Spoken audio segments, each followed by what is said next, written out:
One of the most exciting, if not the most exciting moments of the Seder is the Nishtana, the time where usually the youngest child asks, Nishtana halayla hazeh mikol haleilot? Why is this night different than all the other nights? And we go on to say 4 questions, 4 things that make this night of Pesach different than all the other nights. And the 4 differences are shebechol haleilot.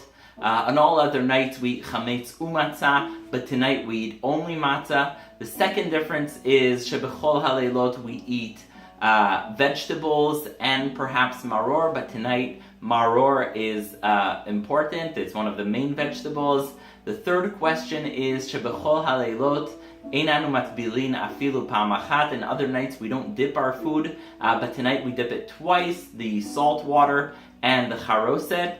And lastly, shebechol haleilot, on other nights we eat either sitting or reclining, but on this night we recline.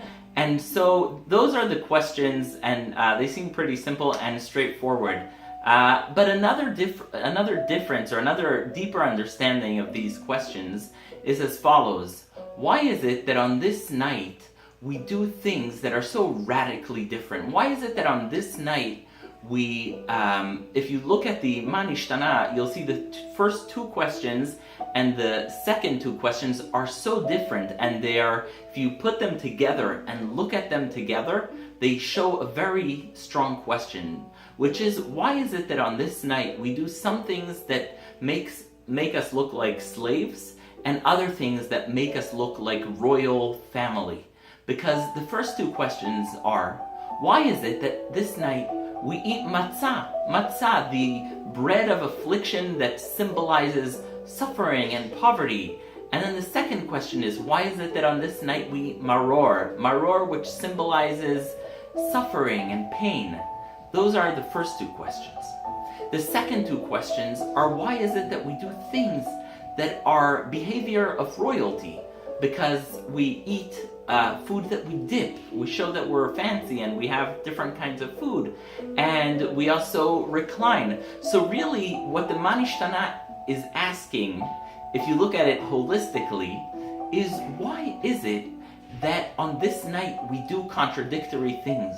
We do some things that remind us of slavery, like the matzah and the bitter herbs, and other things that remind us of royalty and freedom, like having someone else pour our cup of wine or reclining to the left. Why do we do all these contradicting things? And the answer is, Avadim hayinu leParo b'Mitzrayim vayotzienu Hashem. At the beginning of the night, we were still enslaved to Pharaoh in Egypt. But at the end of the night, after midnight, Pharaoh said, leave. And so, it's this night that we mark this contradiction. We mark the difference between being slaves and being free, and this is what this night is all about, remembering both the freedom and the slavery.